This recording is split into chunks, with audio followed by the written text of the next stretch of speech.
तो आज हम स्टार्ट करेंगे 2024 के जो पास पेपर्स हैं इवनिंग के। एक्चुअली ये कंटिन्यूड है और पार्ट 2 है। ओके जी। सो क्वेश्चन 51 क्या है? Morphine causes which of the following. तो आपने इसमें निमोनिक याद रखना है। इसमें आंसर तो होगा ब्रेडिकार्डिया और मियोसिस। तो इसमें आपने निमोनिक याद रखना है MBC। MBC जैसे बैंक होती है, तो आपने उस निमोनिक से याद रखना है M for meiosis, B for bradycardia और C फॉर कॉन्स्टिपेशन। ठीक है।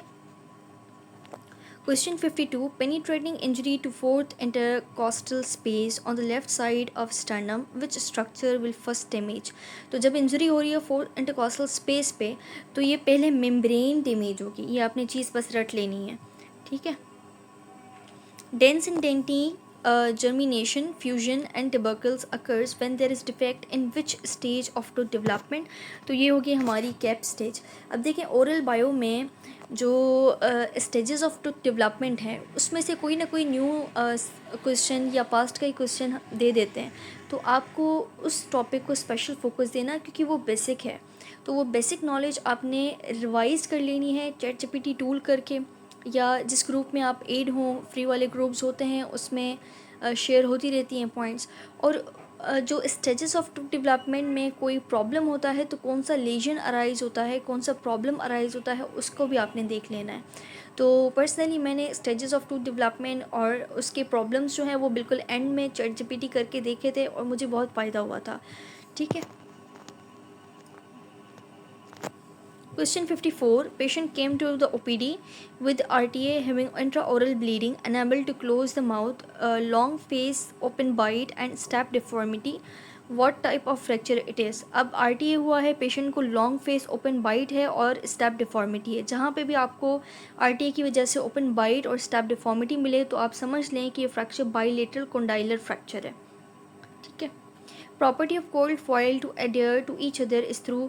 जो गोल्ड फॉयल होती हैं वो एडियर करती हैं कोल्ड वेल्डिंग के थ्रू। This is road question DM।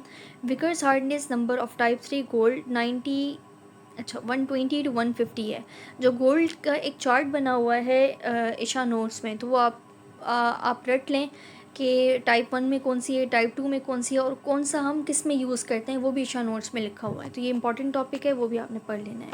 Type of necrosis seen in liver. तो जो सॉलिड ऑर्गन्स होते हैं जैसे हार्ट है, लिवर है, उसमें कोगुलेटिव नेक्रोसिस होती है। अब देखें जो जो क्वेश्चन पास्ट में आता जाता है ना, तो मैं आपको बताती जाती हूँ कि जैसे पिथो में ये नेक्रोसिस इंपॉर्टेंट है, अपोप्टोसिस टॉपिक इंपॉर्टेंट है, तो आपने वो चीज़ मार्क कर लेनी है और उस पर स्पेशल फोकस के साथ पढ़ना है।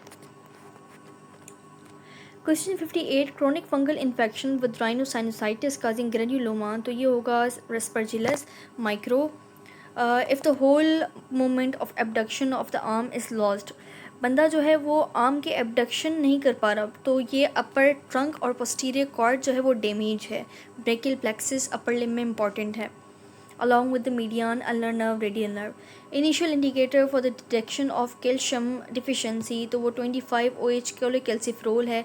ये इनिशियली हम इंडिकेट करवाते हैं कैल्शियम डिफिशेंसी के लिए। ठीक है। क्वेश्चन 61. Ketosis results from. तो कीटोसिस या कीटोन बॉडीज़ जो बनती हैं वो फैट की मोबिलाइजेशन की वजह से बनती हैं। यानी फैटी एसिड्स बन गए और फैटी एसिड्स ने मोबिलाइज़ किया और उससे कीटोन्स बन गए। ये नीचे एक्सप्लेनेशंस भी पूरी दी हुई हैं रेफरेंस के साथ। मैक्सिमम जो ब्लड होती है वेंट्रिकल में, that is through during isovolumetric relaxation contraction. Isovolumetric contraction कैसे कि आप देखें कि जब सबसे पहले आपको ये चीज़ पता होनी चाहिए कि आइसोवॉल्यूमेट्रिक कंट्रैक्शन होती क्या है। कि जब वेंट्रिकल्स कंट्रैक्ट हो रहे हों लेकिन वॉल्यूम जो है वो सेम रहे। आइसो मीन सेम, यानी ना उसमें एडिशन हो रही है ब्लड की, ना उससे इजेक्शन हो रही है। तो जो मैक्सिमम ब्लड होगी वो ड्यूरिंग आइसोवॉल्यूमेट्रिक कंट्रैक्शन होगी। अब आपने ये भी चीज़ देख लेनी है कि मिनिमम जो ब्लड होगी वेंट्रिकल्स में वो कब होगी, तो और मैक्सिमम प्रेशर कब होगा, मिनिमम प्रेशर कब होगा। ये क्विक हिंट्स में CVS में बहुत अच्छा लिखा हुआ है और उसको आपने रट लेना है। ठीक है। Most common radiograph in dentistry for the prosthodontics purpose. तो ये हमारा OPG होगा, मैंने आपको पहले भी बताया था पास्ट पेपर्स में। Reflux of gastric contents into the oesophagus occurs because of. तो देखिए रिफ्लक्स कब होगी, जब लोअर ईसोफेगल टोन जो है वो कम होगा या फिर जो है वो रिलैक्स्ड होंगे बहुत ज़्यादा। स्फिंक्टर्स। तो relaxation of cardiac sphincter is the right answer. Which of the following will happen in surfactant deficiency. जब भी सर्फेक्टेंट डिफिशियंसी की बात आए तो आपने देख लेना है पिच एटिलेक्टेसिस होगा, ठीक है, जिसमें सरफेस टेंशन इंक्रीज हो जाती है सरफेस सर्फेक्टेंट डिफिशियंसी की वजह से, और कोलैप्स होने के, लंग्स के कोलैप्स होने के चांसेस होते हैं। अच्छा, आपने एक चीज़ हमेशा नोट करनी है कि जहाँ पे भी डिक्रीज सर्फेक्टेंट वर्ड आए ना, और उसमें ऑप्शंस में neonatal respiratory distress syndrome option में हो, NRDS, तो आपने उसको चूज़ करना है। क्यों? क्योंकि उसमें सर्फेक्टेंट डिक्रीज़ हो जाता है, जिसकी वजह से उनमें एडमा वगैरह होती है, लंग्स कोलैप्स होने के चांसेस होते हैं, और रेस्पिरेटरी डिस्ट्रेस होता है। और जो ARDS है, ठीक है, उसमें क्या होता है, ये रफ़ी में बहुत अच्छा लिखा हुआ है, उनके मेन डिफरेंसेस, उसमें ल्यूकोसाइड जो परमिबिलिटी है, एंडोथेलियम की परमिबिलिटी है, वो इंक्रीज़ हो जाती है, जिसकी वजह से फिर वो एडिमा होती है और रेस्पिरेटरी डिस्ट्रेस सिंड्रोम होती है एडल्ट्स में। पैराथायरॉयड ग्लैंड्स डेवलप फ्रॉम, ये पाउचेस, डेरिवेटिव्स और फेरेंजियल आर्चेस एम्ब्रियो में इंपॉर्टेंट हैं। तो पैराथायरॉयड ग्लैंड्स जो हैं वो कहाँ से डेवलप होते हैं? वो थर्ड से भी होते हैं, फोर्थ से भी होते हैं। तो इसमें जो आंसर है वो फोर्थ है।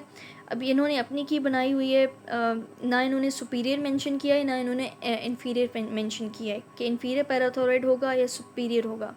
तो बस फोर्थ फेरेंजियल पाउच को आप बस रट लें, अगर ऐसा कोई क्वेश्चन आए भी तो बस आप फोर्थ कर लें। लेकिन आपको एक निमोनिक में बता देती हूँ पाउचेस का, कि आप याद रखें, ear tonsils bottom to top. तो फर्स्ट जो पाउच है उसमें से ईयर जो है वो ड्राइव होता है, जैसे यूस्टेचियन ट्यूब है, मिडिल ईयर है, मेस्टॉइड एयर सेल्स हैं। और जो सेकंड पाउच है उससे ईयर टॉन्सिल्स होते हैं, पैलेटाइन टॉन्सिल्स की एपिथेलियम ड्राइव होती है। और थर्ड जो पाउच है उसमें से हमने क्या पढ़ा, बॉटम टू टॉप। तो बॉटम यानी जो इन्फीरियर पैराथायरॉयड ग्लैंड है वो होता है, प्लस थाइमस होता है। तो दो तरह की उसमें विंग्स होती है, एक डॉर्सल विंग होती है, एक वेंट्रल विंग होती है। वेंट्रल विंग से इन्फीरियर पैराथायरॉयड ग्लैंड होता है, और जो वेंट्रल विंग है उससे हमारा थाइमस होता है। तो बॉटम से आपने यानी नीचे उससे इन्फीरियर पैराथायरॉयड को आपने याद रखना है कि वहाँ से थर्ड पाउच से ड्राइव होता है। और जो फोर्थ पाउच से डेरिवेशन होती है वो है हमारी जो टू टॉप है ना, बॉटम टू टॉप। तो टॉप से आपने याद रखना है डॉर्सल विंग से सुपीरियर पैराथायरॉयड ग्लैंड, वो उससे ड्राइव होता है फोर्थ से। और एडिशनली अल्टीमो ब्रेकियल प्लेक्सेस और सी पैराफोलिकुलर सेल्स ऑफ थायरॉयड, ये भी एडिशनली होते हैं फोर्थ से। तो इसमें सुपीरियर इन्फीरियर मेंशन नहीं है, तो बस आपने इसको रोट कर लेना है। और अगर सुपीरियर और इन्फीरियर का ऑप्शन हो तो आपने फिर 3 या 4 को चूज़ कर लेना है। Anterior two-third of tongue taste sensation is via chorda tympani fibers of facial nerve. These fibers carrying taste sensation. देखें, जो टेस्ट है वो एक स्पेशल सेंसेशन है। सबसे पहले एक सेंसेशन जो होती है सेंसरी को हम शो करते हैं एफरेंट से, और जो मोटर होती है उसको हम इफरेंट बोलते हैं, ठीक है। तो टेस्ट जो है, स्मेल है, ये एक स्पेशल सेंसेशंस हैं। हियरिंग है, स्पेशल सेंसेशन है। साइट है, विजुअलाइजेशन है, ये स्पेशल सेंसेस हैं। तो जो स्पेशल सेंसेस होगी तो उससे आपने अंदाज़ा लगाना है कि स्पेशल विसरल एफरेंट होगी, ठीक है। अच्छा, जो क्रेनियल नर्व्स होती हैं उसके फंक्शनल कंपोनेंट्स इस तरह के आप एक सर्च करके, गूगल करके, कोई चार्ट देख के कॉपी पे लिख लें, ताकि आप एंड में उनको बार बार रिवाइज कर सकें। अगर आप ये नहीं कर सकते तो आप इशा नोट्स में जाएं, न्यूरो पोर्शन में इनका बहुत अच्छा लिखा हुआ है, along with the reflexes. Active form of thyroid released in circulation. हमेशा ये बात याद रखें कि एक्टिव फॉर्म ऑफ जो थायरॉयड हार्मोन है वो T3 है, और जो सर्कुलेशन में रिलीज़ होता है वो T4 होता है, सही है। अब यहाँ पे दोनों चीज़ें मेंशन्ड हैं, एक तो एक्टिव फॉर्म और दूसरा सर्कुलेशन में रिलीज़ होता है। तो हम किसको चूज़ करें, T3 को चूज़ करें या T4 को? जहाँ पे भी सर्कुलेशन वर्ड आए ना तो हम T4 को चूज़ करेंगे, हमेशा याद रखें ये चीज़। लेकिन इसमें क्या है कि वो अनबाउंड फॉर्म में होगा, तो यहाँ पे free thyroid unbounded form mentioned है, तो सबसे पहले हम उसको चूज़ करेंगे। मैंने क्या बोला कि एक्टिव फॉर्म थायरॉयड हार्मोन का जो है वो T3 है, और जो थायरॉयड हार्मोन सर्कुलेशन में रिलीज़ होता है वो T4 होता है, लेकिन अनबाउंडेड फॉर्म। तो यहाँ पे अनबाउंडेड फॉर्म मेंशन्ड है, तो हम सबसे पहले फ्री थायरॉयड को चूज़ करेंगे, ठीक है। अगर ये ऑप्शन ना होता तो हम T4 को चूज़ करते। क्यों? क्योंकि ये सर्कुलेशन वर्ड है।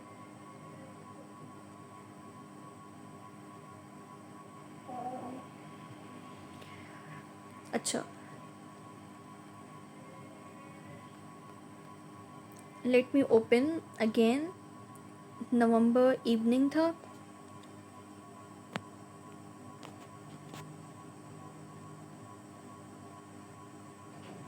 अच्छा, नेक्स्ट क्वेश्चन क्या है?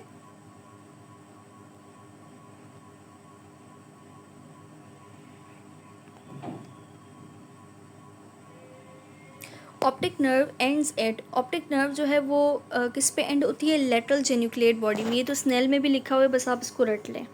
Difficulty in abduction of the eye on examination, a mass was present where it is located. देखें, एक लेजन, ये पूछ रहा है कि लेजन किस एरिया में है कि वो एब्डक्शन ऑफ आई नहीं हो सकती है।